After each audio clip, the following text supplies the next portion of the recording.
I'm very pleased that Dr. Grace Nadolny is going to discuss about a very important topic about isolation's effects on our behavior and mental health as well.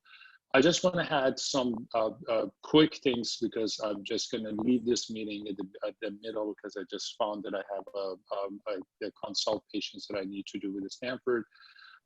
But I just wanted to tell you some information that is updated as of today. Number one is a very good news at the beginning of this week in California. We actually, especially in our county and in San Francisco County, first of all, the total number of the confirmed cases from last week is about 1,464,000 worldwide, and we have 85,397 deaths so far as of today.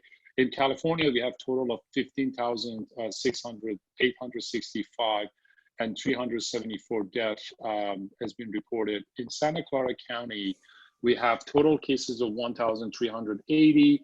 95 cases are new. Total death was 46 and 3 new deaths. The interesting things about Santa Clara County for the last, I will say 1 week, 2 weeks, majority of the patients that we actually been admitted in the hospital or new cases been middle-aged, 51 to 60 years old. We have a lot of middle-aged people. We have 13% between 60 to 70, and but our mortality was higher, and the people are 60 and 70 years old. And this is what we have so far. At Stanford, we have like number of the patients on ventilators. Some of them improved. And they got out of the ARDS situation. Now, a couple of things from the last week that I just wanted to add. There is some new findings which is released by American Academy of Neurology, especially by observation in New York, as we've seen for the last week, that some of the new manifestation, especially in older adult population, is absolutely a new neurological symptoms. Like, for example, they may present it with acute mental status change. Absolutely, there is no history in the past. Acute episode of hallucination. And also, we discussed last week a little bit, a stroke kind of like symptoms. And there's been some of the cases they found they had sudden fainting and syncope, which is absolutely, they never had any history in the past. Some of them, they had history of the heart disease in the past. But there's no fever, no cough, no muscle pain, no any other manifestation.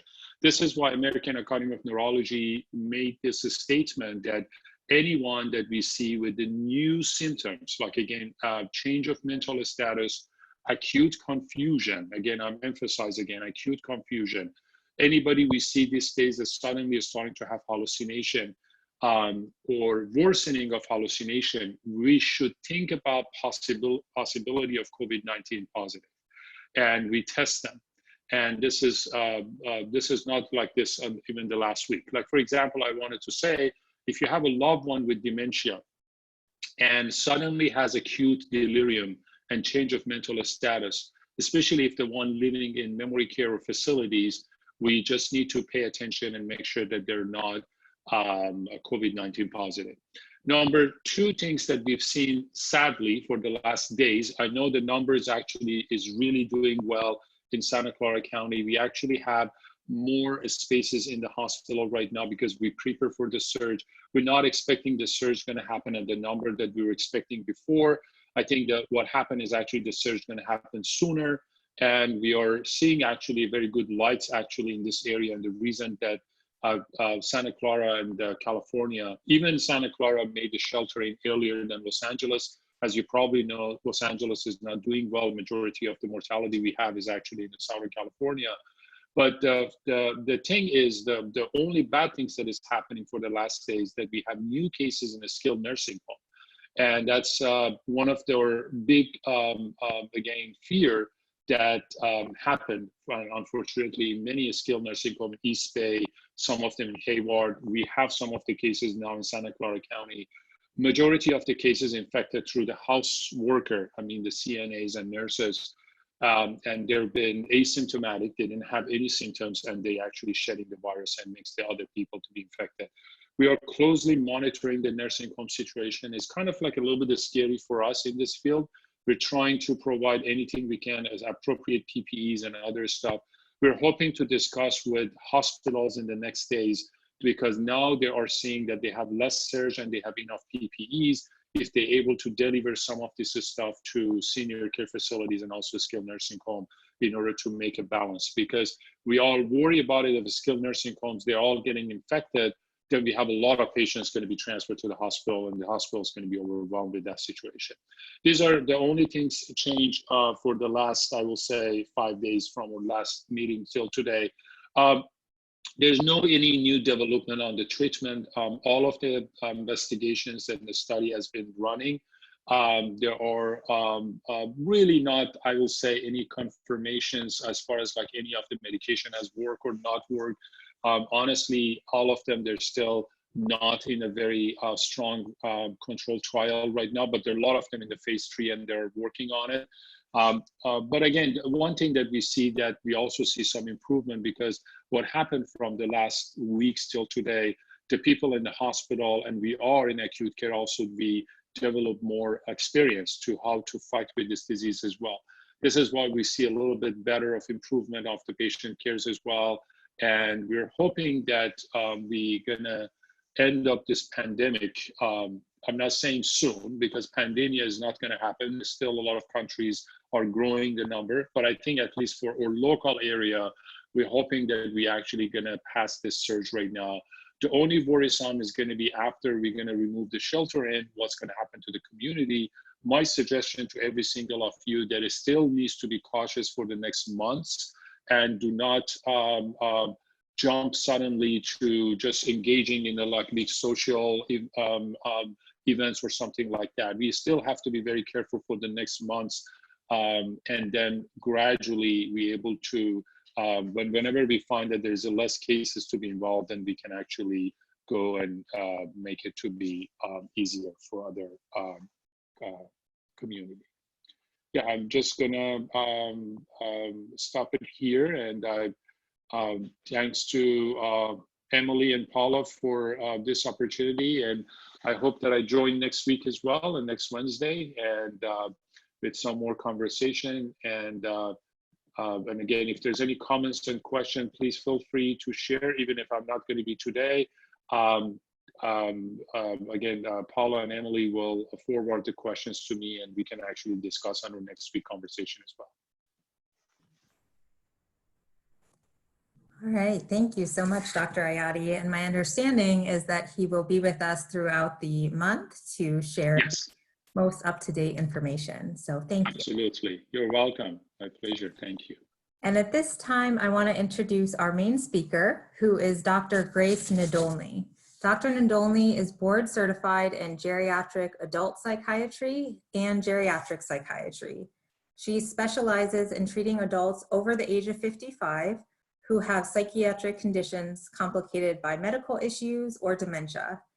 As a former pharmacist, she enjoys psychopharmacologic challenges. That was a tongue twister.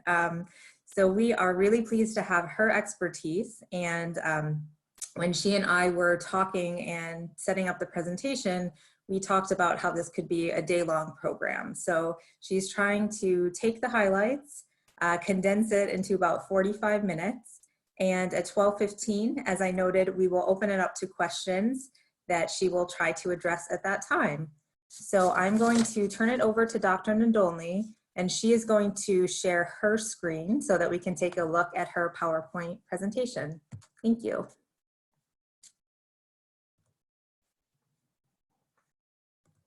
Hoping that you have this.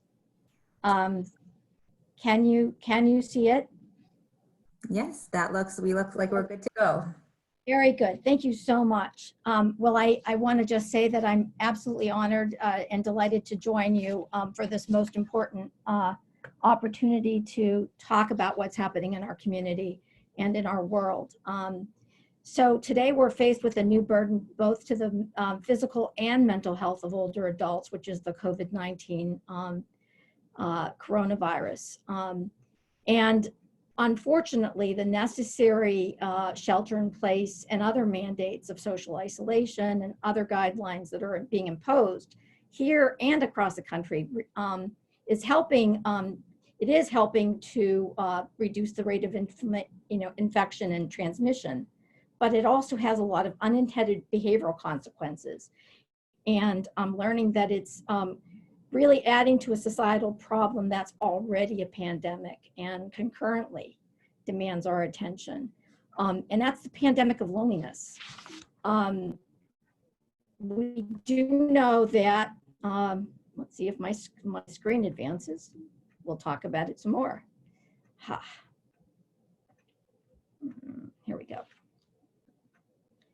We do know that medical advances have allowed us to generally extend our lifespans recently in the 21st century. And actually over the last 50 years, lifespan's been growing, but last year, for the first time, it decreased.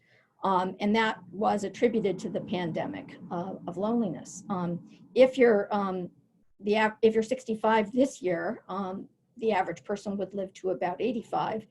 And in 2050, it was expected that you would then live to 95. But that actually decreased last year after 5 decades of continued growth. And that was the concurrent event was this pandemic of loneliness that was taking over. And the death rate from the pandemic of loneliness is in the United States exceeds 162,000 per year, which is greater than the number of deaths due to cancer or stroke. In Britain, the loneliness pandemic was blamed for economic losses of over $2 billion, and they established the Ministry of Loneliness. Talk about surreal experiences, as one of my patients spoke the other day. Loneliness is a threat to good health outcomes, and it's a huge threat to seniors because again, this imposed shelter-in-place mandate and isolation affects them so uniquely because often their main social contacts occur outside the home. And I know a lot of my patients, like I was hoping that we would be able to video visit, but in fact, a lot of them have been reduced to telephone calls. And for some of my most difficult patients, like a woman with bipolar disorder who I spoke to for the 4th time the other day, and her daughter's in Texas, so she really doesn't have a lot of contacts. She'd been psychotic for many years, and Dr. Ayadi and I are both working with her. And it was our 4th conversation. And, up until now, I've always been able to use so many tools at my disposal, staff, distraction, facial interaction and gestures, but all I had was my voice. And, this last time she finally did take medication and began to converse with me about what it was like to come to California. I think this pandemic offers us a unique opportunity to decide to lean in emotionally. And it really is a call to action because the pandemic of loneliness creates this incredible cardiovascular and other mortality. And, and it really is, I think, a call to action because, she spoke to me about how things have been since she's been in California. And described moving all over the country, which I hadn't heard of before. All I heard of in the earlier conversations was how psychotic she was and how Dr. Ayadi and I needed to get her some surgery. And in this last conversation, I felt like what was really connecting us and what was making the difference was this opportunity to be human together. And as she again for the first time allowed me to give and take. I was very struck by that. And she had been taking the medication and, her daughters are seeing her as more level. And she hasn't taken medicines for over a year. And she's had a lot of trips to and from the emergency room for, somatization, frankly, which is the manifestation of her bipolar disorder. So, we really need to respond to this. As I was talking earlier to Emily and Paula, and thinking about what could I say today? I certainly have a lot of medical jargon and psychopharmacology to share, But this is a really important time, and I wanted to be most relevant. So the broad organization of my talk reflects that. I certainly love to get into the weeds, and Toby and Chris can tell you that. But the organized psychiatric response, was that, we know that older adults have an enhanced resilience. They've been through these things before. They also have this unique vulnerability. And I think that as you see at the bottom of the slide, our call to action, I think, is to reach out, to be emotionally engaged, to lean in, and maximize social engagements and relationships to each other in whatever way we can. So the response of organized psychiatry is a little bit humdrum. Basically, it reflects the tenets of healthy cognitive and emotional aging. Stay connected socially, maximize your self-care, exercise, really engage actively in caring for others. And that's the challenge. That's the challenge. So I am going to review the geroscience, the neuroscience, and the population studies that inform our necessary response. And I'll be sharing with you this mnemonic that was created by a San Mateo resident, Dr. Ellison, who's taught at Harvard and other places. And he summarized some of these concepts into this phrase, which is dancers have the answers. We'll talk, hopefully, in our discussion, because this is really my hoped for opportunity to converse with you about your challenges. I think we'll talk about specific subpopulations there, though you will know that I think that for all of us, people are more dysregulated. The call to action will be bearing witness, letting people express their emotions, and then giving them information that they can act on. But we must allow people, to express their difficult emotional burdens, even though we might not be able to always have answers for them. Validating their experience is so important. So again, I think the challenge to our community is take care of ourselves, find a way to reach out to other people, and find a way to get your neighbors connected. It might mean bringing them social media. It might mean, helping them connect to their grandchildren.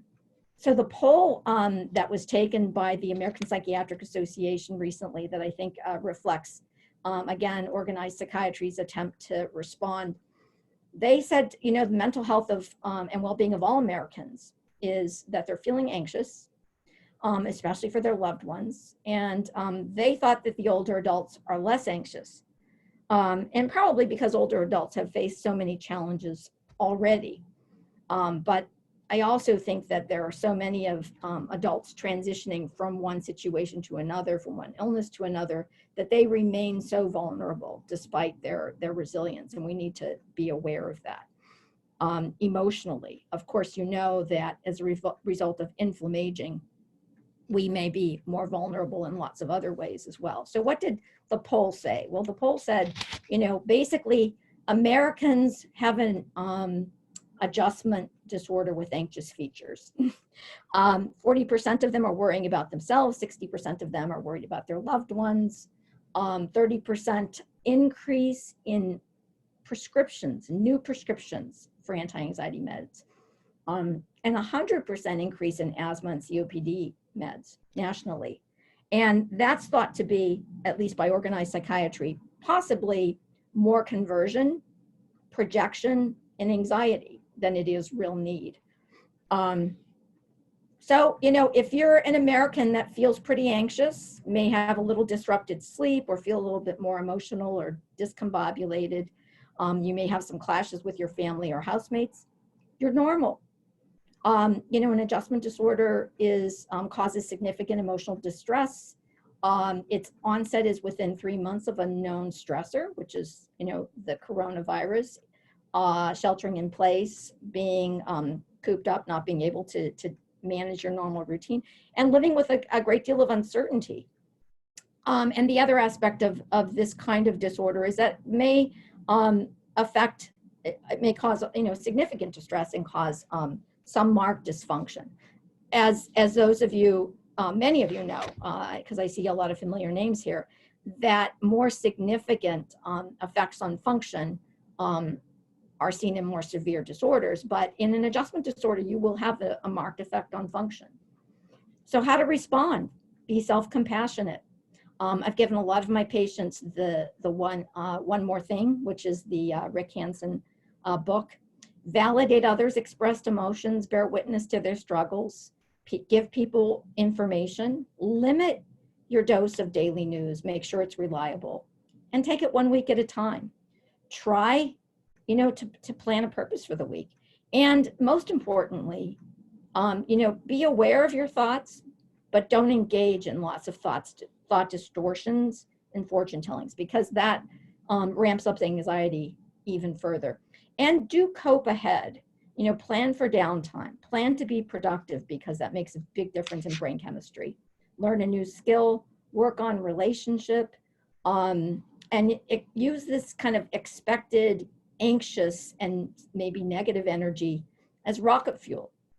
Channel into positive acts like we usually do as Americans, and hopefully as Californians as well. And again, this is going to be with us for a while, and it is going to affect a lot of us and a lot of our community.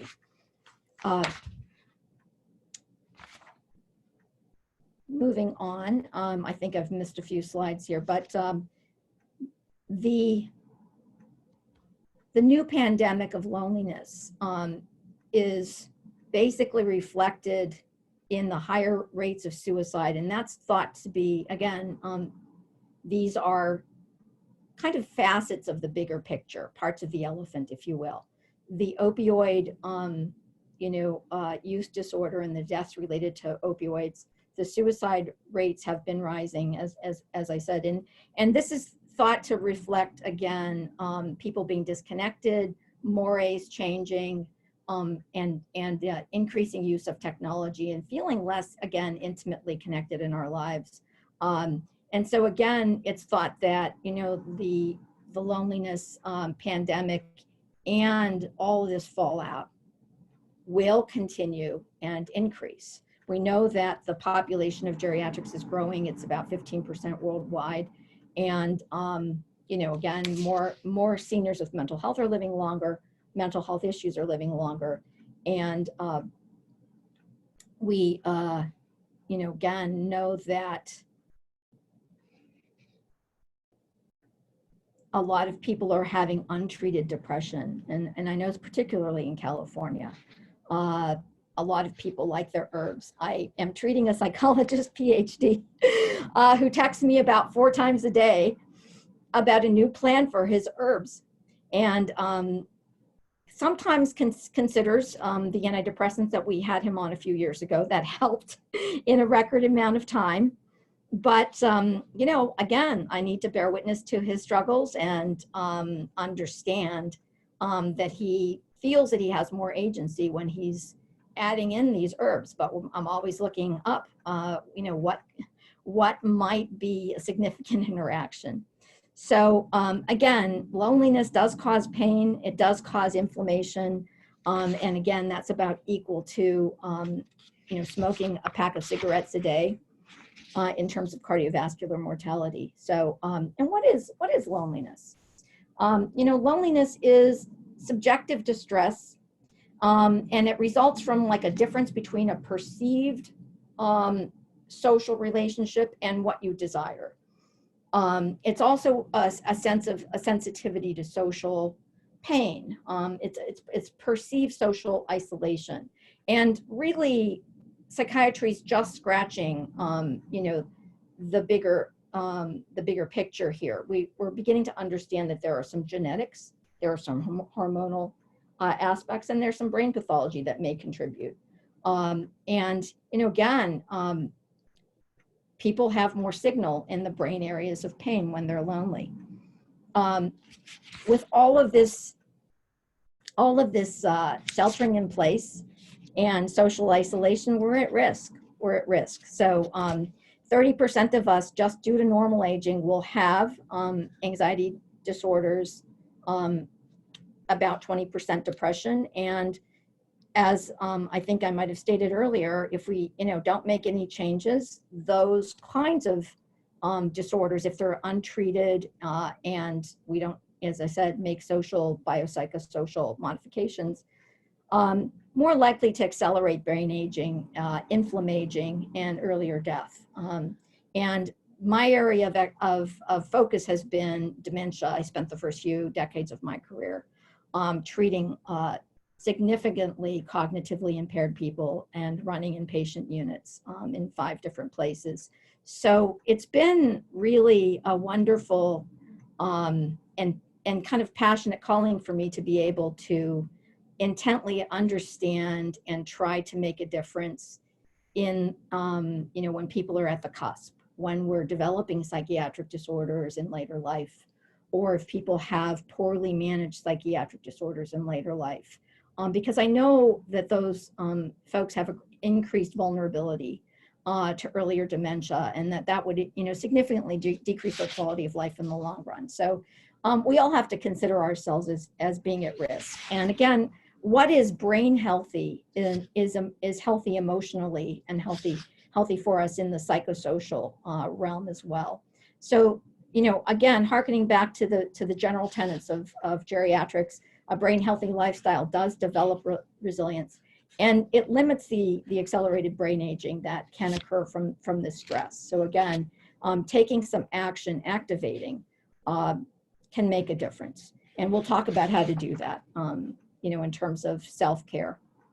Again, going back to Dr. Ellison's mnemonic, the keys to the optimal emotional and cognitive health as we age is the dancer's mnemonic on your screen: disease management, activity, nutrition, cognitive stimulation, engagement with others with intention and purpose, relaxation and successful sleep. And again, looking at things you may ask, like, how is this possible?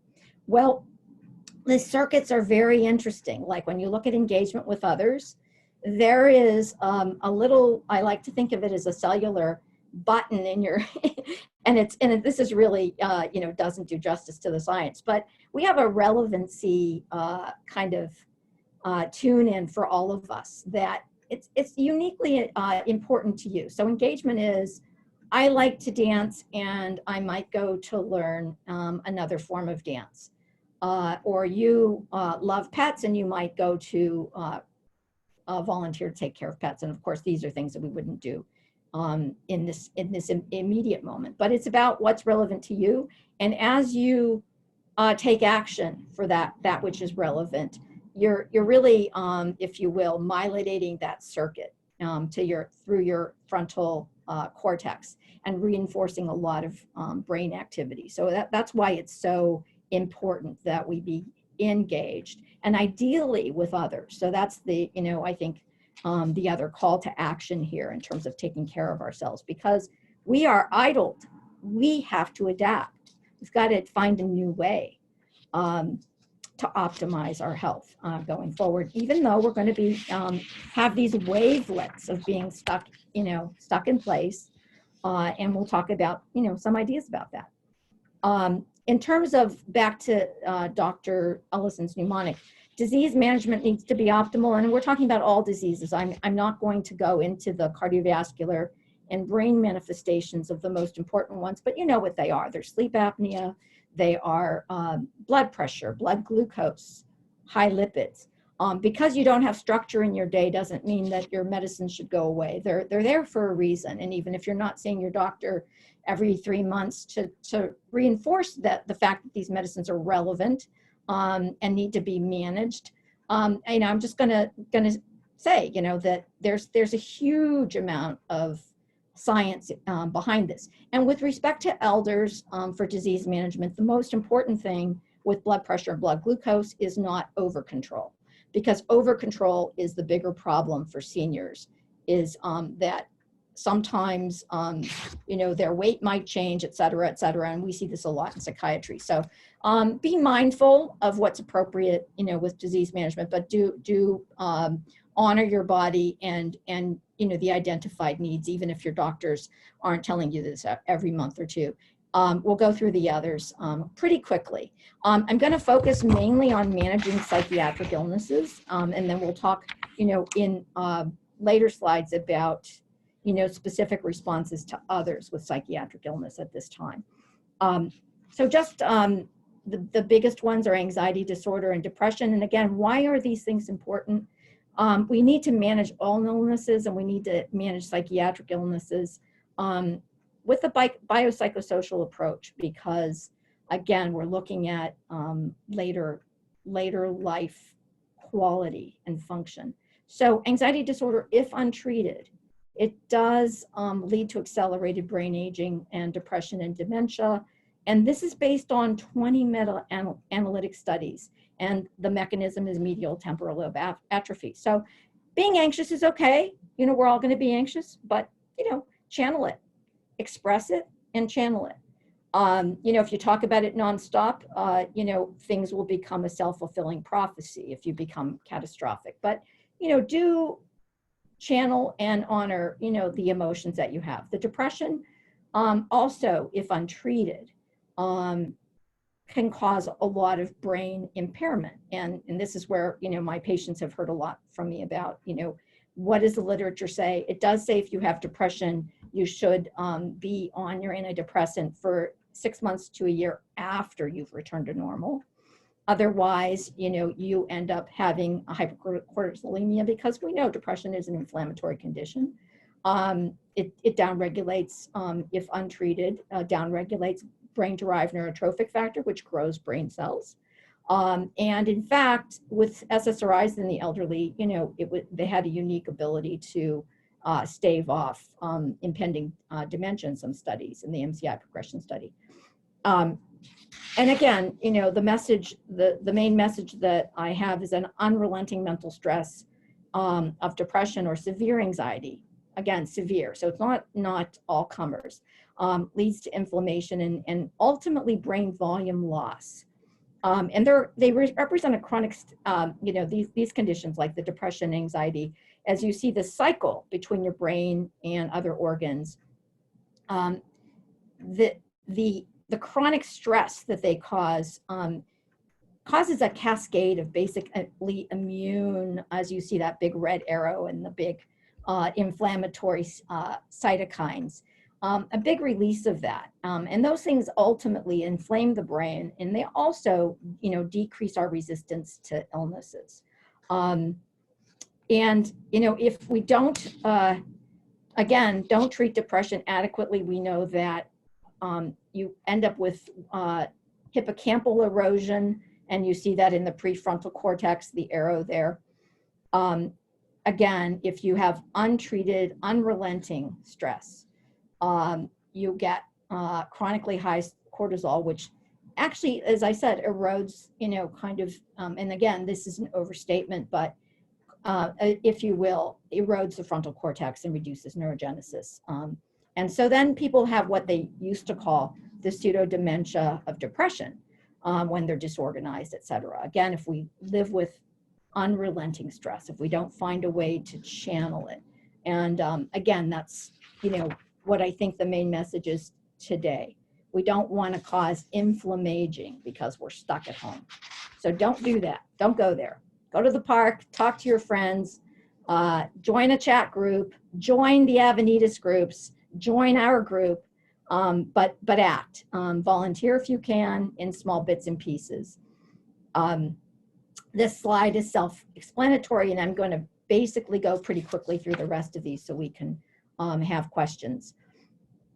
The other important sort of pillars to managing emotional health and cognitive aging is activity, nutrition, cognitive stimulation. So we'll talk about activity. It does include exercise, but it's not limited to exercise. And when we look at the guidelines for all older folks, you see that there are 4 leaves in the official recommendation, 4 leaves of the flower. So Endurance is the aerobic part. Balance, flexibility, and strength are also important. And they're really all important to both brain function and ultimately immune function. And when you look at the Department of Health and Human Services guidelines for older adults, you've probably all seen this, the Wall Street Journal or New York Times or in the Mercury News. The guidelines for older adults were endurance, 150 minutes of moderate intensity exercise a week. Who gets that? I used to be a dancer and I don't think I'm getting 150 minutes now. So that is the aerobic. 10-minute episodes is okay. And the heart rate target is 0.6 for elders times 220 minus your age. So, somewhere around 100 beats a minute. Strengthening should occur at least 2 days a week. And that's very important for episodic memory. Balance, basically exercises keep us from being as high of a risk of falling. And all of us are at higher risk of falling because there's these normal aging related changes in our body after 50 or so. You have a change in your vestibular system. You have a change in your, all the systems really, and even in your, composition of your skeletal muscles. So again, if you do the strengthening and the balance, you'll be at less risk. Ultimately, over 55 years old, the most common reason people have to go to the hospital is because they've fallen. And then once you're at the hospital, at least 1/3 of us will get a delirium, and that makes your likelihood of dementia and other things 7 to 10 times more likely. So again, my interest is in keeping people out of the hospital. Flexibility has additional health benefits. And you think, what's in it for me? So that's the WIIFM.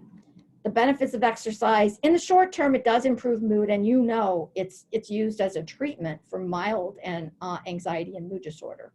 And it does improve emotional and cognitive functioning. And a lot of tests, I think Stanford did a number of tests that showed the benefits of this, even in college students. And the longer term benefits of exercise, et cetera, are listed here on the slide, and are probably unlimited, but lipid profile, blood pressure, fat composition, insulin sensitivity gets better. And my most favored factor here is increases neurogenesis, which is brain-derived neurotrophic factor. Also helps cognition, even if people have memory complaints. You probably know this, and there were several studies done that nicely showed this. One in 2016 by Dr. Madsen at the National Institutes on Aging, and in the Human Studies Lab, Neuroscience Lab. He really showed lovely findings, both in measured levels of brain-derived neurotrophic factor and in brain volume. Over a 6-month period, and that his gains were followed up as well. Even with dementia, the meta-analysis of 30 trials showed improvement in behavior. So again, these are really common sense strategies, but they are supported by recent science. The physical activity recommendations are frequency, intensity, duration, put out by a few different guidelines. And the frequency should be about 3 days a week at a minimum. Some of the studies that improved brain volume were 6 days a week. The intensity is moderate, and again, getting into the aerobic zone. And the duration of 30 minutes is 30 to 45 minute window was ideal. 6-month adherence was necessary to actually see changes in brain body composition. Nutrition, I'm not going to spend a lot of time on because you probably could all present this talk. But importantly, there are a lot of findings about composition and timing of nutrition that can make a difference for mood, brain activity, and efficiency, and brain aging. So, our Western diet leaves a lot to be desired. I did read an article yesterday about how people are turning to comfort foods. Please don't do that. Again, show your self-compassion, acknowledge your emotional distress, and make better choices. Because 30% of the US adults have metabolic syndrome, which leads to, depression, dementia, and lots of other conditions you don't want to be familiar with. The MIND diet is the one that's best studied for the brain. And again, there's a lot of nice tables on this decrease of onset of Alzheimer's disease. They've actually applied this in vulnerable adults as well as just healthy older adults. So the ultimate, dietary recommendations for best brain health are to actually watch the amount of calories, restrict meats, increase antioxidants, emulate the Mediterranean diet, definitely for all people. The MIND diet is most associated with, a decrease in dementia risk. But again, greater brain volume and increased leukocyte telomere length, and you all know that that's related to immune functioning, right? Because white blood cells, if they can live longer, you'll have better protection. So on to the engagement part that I spoke about. And again, apologies that I'm not able to do this in person. I realized I had a projector, but it was too late. So engagement does ultimately, and what is engagement? It is active coping. So it is about, if you're on social media, you're sending a message, you're posting something, you're liking something. If, passive social media use is not associated with good results in terms of anti-inflammatory messaging, et cetera, et cetera.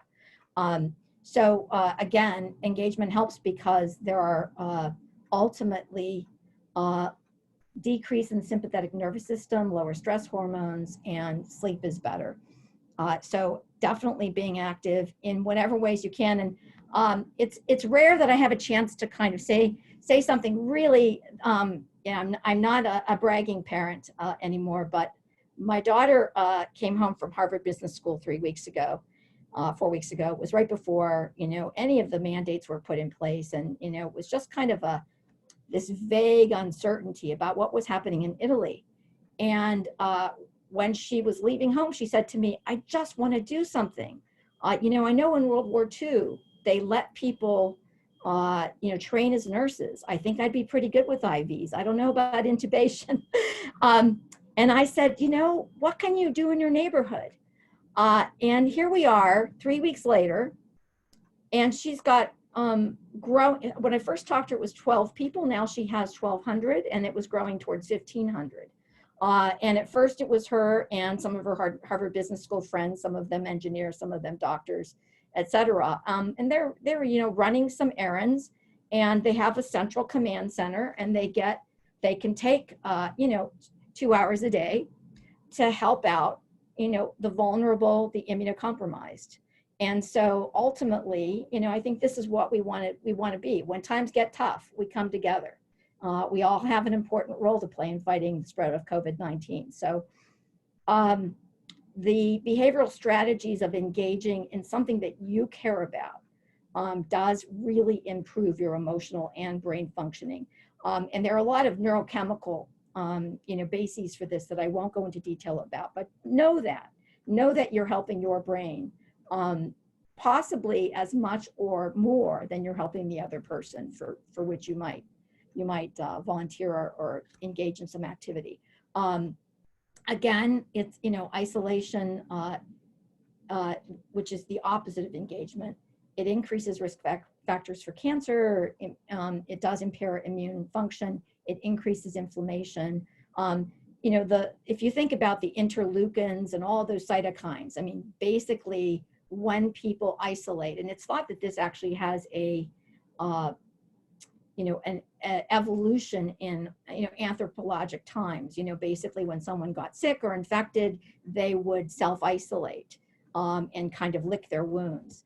It was possibly, an opportunity to allow the immune system to take over. But, it's overactive today in the 20th century, 21st century world. And it is part of what we're seeing in these autoimmune experiences. So we really want to, have healthy immune systems, decrease inflammation, and isolation is something that though we need to do socially, we want to find a way to be emotionally connected. So so thinking about engagement. So talked about how engagement works, and social media is a very divisive topic. It is good in so many ways, and it can be difficult in ways in terms of, again, looking at all the studies of brain function. Really what made the biggest difference was hours spent, passive versus active. And were people doing this, as basically a complete substitution for human contact. So we want to make our contacts as real as they can be, which is why I say I think our call to action is getting more of our seniors connected. I'm so surprised that many of my patients with anxiety and other disorders who are relatively well healed don't have the ability to be able to see you while they talk to you. And I think that's something that we could do better on. Because the experience of communication is so, and as I say this, I've got this flat screen for you, but communication for a lot of people with dysregulated brains or psychiatric symptoms, it's basically from the bottom up. So basically people see how you're gesturing and your nonverbal communication, and that for a person with mental illness or diminished senses often comprises about 68% of the message that they take in. And another 30% of the message that they take in is the tone of your voice. And the other percentages are the words. So when you're talking to, a person with mental health issues or a demented loved one, definitely you want to be able to use your face and your body as much as possible. So again, that social network ties, or the perception of that, lowers inflammatory proteins, as in this slide, basically people with lower scores on the social network inventory basically had higher levels of all three, or the two inflammatory proteins, and lower albumin, right, which is something that we need. Look at cognitive training for older adults, and that's helpful for brain to a degree, but it is not as helpful for emotional control or even memory. So we could talk about this on a separate day, but it is part of keeping healthy, is some amount of cognitive training or cognitive exercise. But when you do specific training, what most people maintain over a period of time, and this study went on for 6 weeks, people participated, and they were managing a number of tasks. And what they were able to maintain after a period of time, 10 years, they maintained their gains in reasoning and speed, but memory wasn't. Though again, the IADLs for elders, they were above baseline. They were maintained for 10 years. So it's a powerful thing, but it doesn't, again, it doesn't substitute for emotional engagement. So combined approaches, of which there are many studies, have the most robust responses. So looking at combining physical exercise with cognitive stimulation and social engagement, those three things together in the finger and other studies were most powerful. But back to self-care and taking care of ourselves and our family members. Relaxation, really important in reducing stress, boosting immune function. And 2-month mindfulness based stress course reduced inflammatory gene expression, and also in meditation format, increased telomerase activity, and people had greater white matter integrity. So basically your cells are living longer. And I'll just go through these quickly because I'm interested to close with time for questions. Meditation does improve brain function, attention, and executive function. And for me, again, that's just vital. It does decrease people's level of catastrophic anxiety. So if you don't yet meditate, that's something that you could take up. There's a lot of YouTube videos, apps that you can get on your phone. And ultimately, this will improve your ability to focus on other things and distract yourself. The last component of kind of our pillars of health and emotional cognitive health is successful sleep, improves inflammation. Again, you see the markers, so I was referring to the interleukin-6 concentration, and CRP, which is C-reactive protein. So those were reduced when people had restorative sleep. And what is restorative sleep? We do have a change in sleep architecture as we age. Restorative sleep is basically being able to stay asleep long enough so that you're getting into those slow wave cycles. Because when you get into the slow wave cycles, which is after about 90 minutes, what happens is your lymphatics open up and your brain is able to basically detoxify or drain all the toxins that built up in the day, like the protein fragments. And there's a relationship with, brain disorders and poor sleep, because if you don't get consistently good sleep, you will eventually have at least a daily disability in terms of you can't sustain attention, you're slower to respond, you have a harder time accomplishing tasks. Over time, sustained, there's increased cognitive decline, because basically all those protein fragments that you heard about with dementia, the A beta fragments, basically deposit in the brain itself. They've got to go somewhere. And so, it's very important. I had a patient who was a lovely man, really enjoyed him, at the Los Gatos Oates program. And he got significantly better. Again, I said depression is about, return to social functioning, 100%.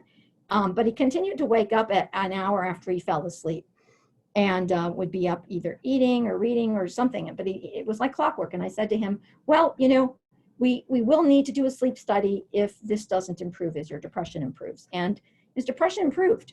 And I sent him for a sleep study, and he had, I think, 45 severe apneic spells an hour that lasted a significant period of time.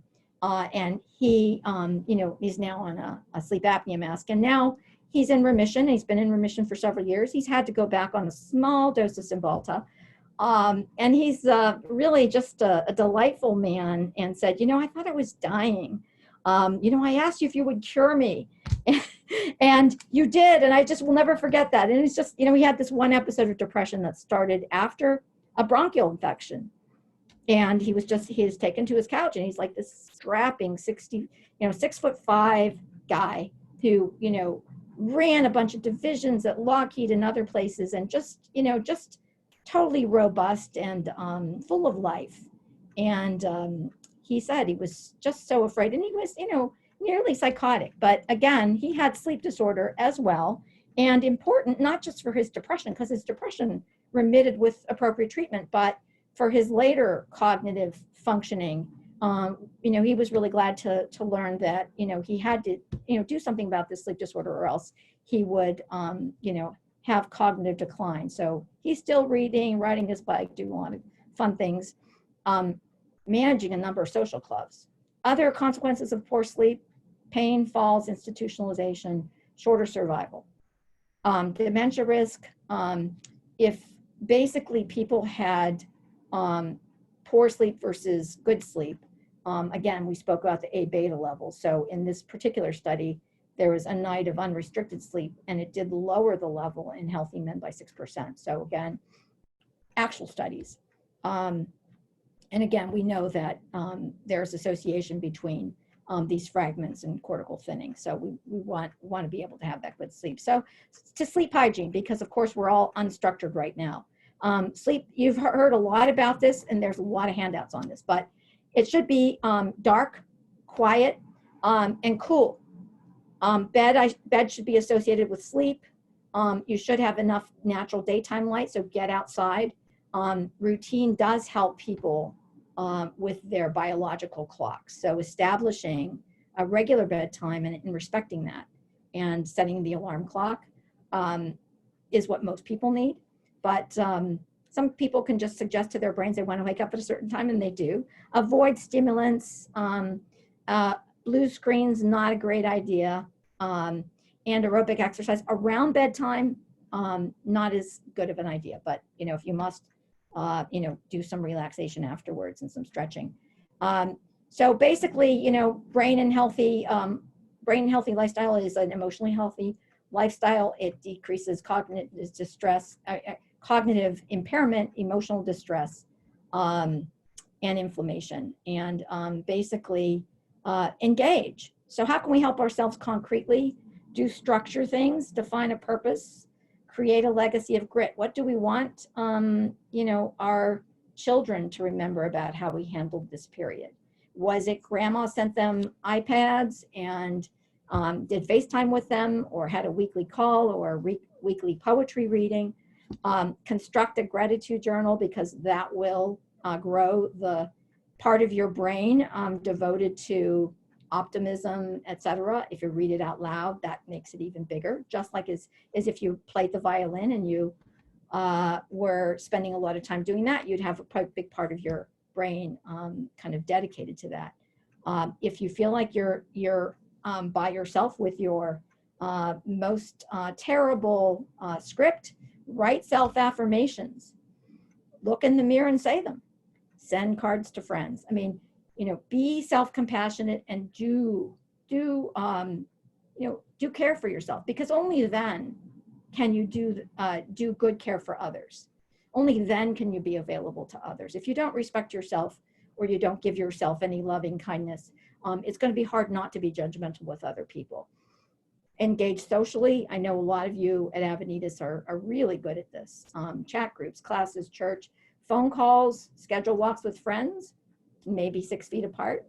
Do express emotion. You know, don't, venting is important, but repeating the same complaints repeatedly is not good for you. And I'll stop with that. Use doses of media, avoid passive scrolling, exercise daily. If you think that you're not going to be accountable to yourself, ask your doctor or a friend to hold you accountable. A lot of my patients bring in their logs of activity and then mood and sleep and anxiety, and they realize how connected these things are, that what they do to activate results in them having a better day. And finally, you know, manage your stress, make it part of your day, and do some engaging, act to manage the powerlessness that we all have right now. If you're a person that feels like you don't have a lot of friends, go online and learn some social skills. I think it's Mental Health America has classes in that. I know Avenidas is really good at this. And as you saw, you know, with my daughter's example, not that hard to sign up to assist other people, even if it's just a short amount of time. How do we help others? I think of an Emily Dickinson poem that basically a psychoanalyst used to teach us psychotherapy. And it was tell all the truth. And I think for our people who are dysregulated, we want to think about, again, the humanity. Tell all the truth, but tell it slant. Success in circuit lies. Too bright for our infirm delight. I'm sorry. Let me think about this. Tell all the truth, but tell it slant. Success in circuit lies. Too bright for our something about our infirm minds, and that as lightning till the children eased with explanation kind, the truth must dazzle gradually, or every man be blind. And I think that, you know, for our cognitively limited elders, family members, children, we want to, you know, explain the basics of this virus, but we don't want to raise alarm. We really need to kind of lean in and do what we can, you know, and basically be the community that responds to this call to action to manage the loneliness epidemic and pandemic in a different way. So the rest of the slides that I have are just resources. They're basically caregiving resources, a little bit of history of pandemics. We've lived through so many of these before.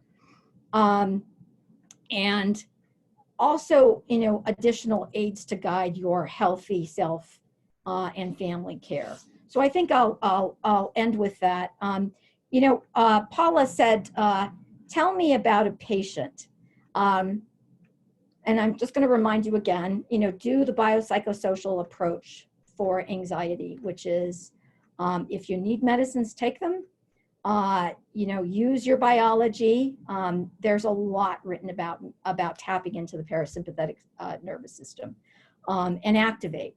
Our geriatric center, which is Chris and Toby, Bruce and I will be offering some series of supporting emotional and physical wellness over the month of May, and kind of reviewing. We used to do this in the OATS graduates. OATS was a CBT-based program that helped people recover from, you know, significant illness, transition, loss, and you know, depression, often after a hospitalization. And we had some strategies that were really helpful, and a lot of the patients that went through the month or so that OATS provided, or the 3 months that OATS provided, depending on when they went through, really did well when we introduced an additional arm to prevent, you know, a return of depression, a recurrence of depression.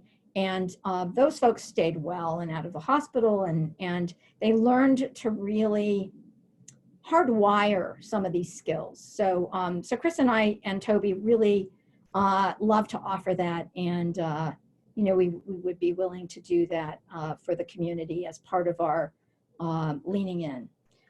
So, you know, our numbers there on the slide, and again, you know, we're forever humbled by these occurrences. I know I was sharing with Paula that my own mother was a Holocaust survivor, and you know, she got rather ill. She's in her 90s. She got rather ill, you know, this summer, and had several episodes of illness. And with the coronavirus, you know, really brought out a lot of the past memories.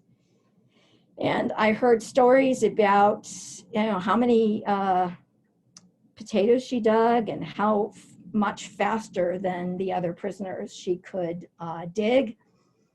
And, you know, it's really, you know, grit, and they feel very threatened despite our reassurances. So I'll end with that.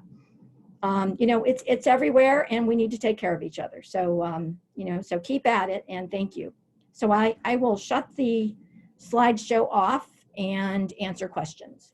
Okay, Dr. Nadolny, thank you so much. That was a lot of very useful information. And as she mentioned, we will make the slides available as well as, you know, this recording of this presentation. So we have about 5 minutes, and Dr. Nadolny is going to, if you can turn your camera back on. I know people are looking at your face. And if for anyone who has questions right now, if you can type that into the chat, that would be great. So, okay. Oh, okay. So someone asked about seeing me, and they said it helps loneliness, and I totally agree. I totally agree. Okay, and patient confidentiality, when you describe the height and workplace of the patient, you know, this patient had moved on to other companies, and I'm sorry if, if that offended anybody. I really think, in the Bay Area, I appreciate that we're all sensitive about that. I will mind my P's and Q's, but this gentleman, worked at a number of companies, and, I think it would be pretty hard to identify him based on that, but I totally, respect and honor that. It is really important, and apologies for that. So the last question was about mentioning differences between grief and complicated grief. If we suffer the death of a loved one, that is so wonderful of a question. And of course, Paula has asked that question, Wolfson, the knower of all things. And because I thought to myself when I was asked to do this talk, like, Paula, you're giving them everything. So like, what can I say? But complicated grief is grief that isn't limited, is either more severe at the outset.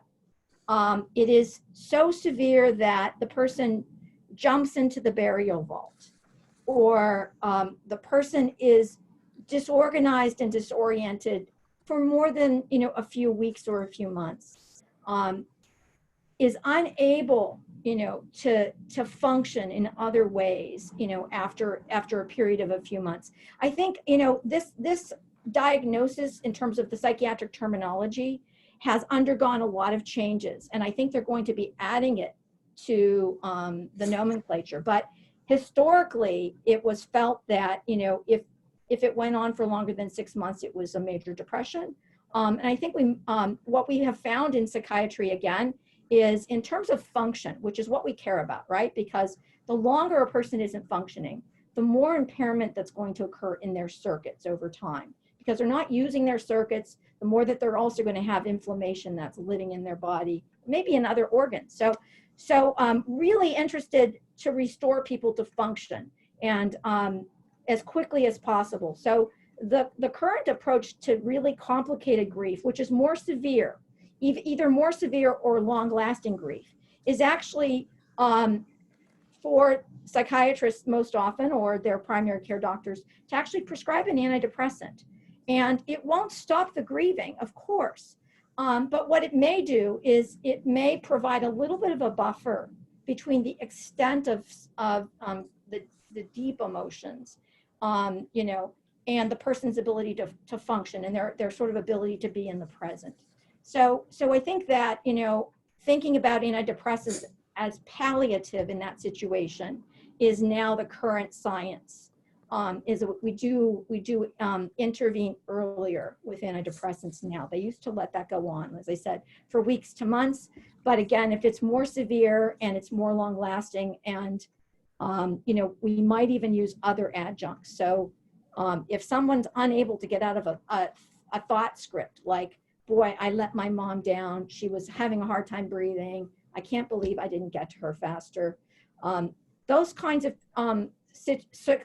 symptoms would respond typically to, and I say this mood stabilizer, antipsychotic. People are, I think, understandably concerned when we use the word antipsychotic. But, because I ran so many inpatient units, and I knew that, the quietest of people who were suffering often were psychotic. And psychosis is a spectrum disorder. It's not, boy, the Martians are after me. It can be, inappropriate guilt, like, boy, I could have saved her, et cetera, or my bowels are just rotting, I'm a bad person, different nihilistic thoughts, or, severe kind of thought distortions. Those will respond to low doses of an antipsychotic. And I'm happy to see that as much of a metabolic burden as they may create if you're on them for a long time, basically, I think mainstream psychiatry has adapted to using them more rapidly in cases like that, Paula. So, and Dr. Nadolny, we're going to take one last question here, which is, what is your view of taking melatonin for sleep? that was asked by somebody. Okay, thank you. It is about, it is an antioxidant, can be helpful. Somewhere, I would say be careful about the dose. Start at 1 milligram and titrate up to 3. High doses can be associated. They're not necessarily damaging, the 10 milligrams, but they can be associated with the feeling of hangover or dysphoria or nightmares, for which then the patient comes to me for iatrogenesis, and I say, no, I'm not going to treat the side effect of a drug with another drug. Let's go down your melatonin. So thank you. Okay, wonderful. Thank you so much. At this time, I want to direct everybody to information about where to find more resources, as well as what we have coming next week. So hopefully on the screen here, as I mentioned at the beginning, we are going to continue this series every Wednesday through the month of April. So we want to provide you and have specialists come in and share new information and resources. So on the screen here, it shows that next Wednesday from the same time, 11:15 to 12:30, we're going to have Dr. Ellen Brown join us, and the conversation will focus on how to navigate end-of-life care conversations during a pandemic. So you can, if you have an Avanitas account, we would encourage you to go on our website and register the way you would register for other classes. If you don't, or you have any questions, please send an email to that address, info@avanitas.org, and that will get you registered. The other information on the screen here is contact for our social work support. So Paula Wolfson, who is the Avanitas Care Partners Manager, she helped coordinate all of this today. She is available by phone, by email, to help get with you to talk about your specific situations that you are dealing with right now with your family. So, and then at the bottom there, we have the website, avanitas.org. And as I mentioned, there are numerous resources for you and your families. So please, I hope that you will join us next week as well. And I just want to end by thanking our speakers one more time and noting that, you know, we have many holidays throughout the month of April, almost every religion. I know in the week that we have before I see you next is both Passover and Easter.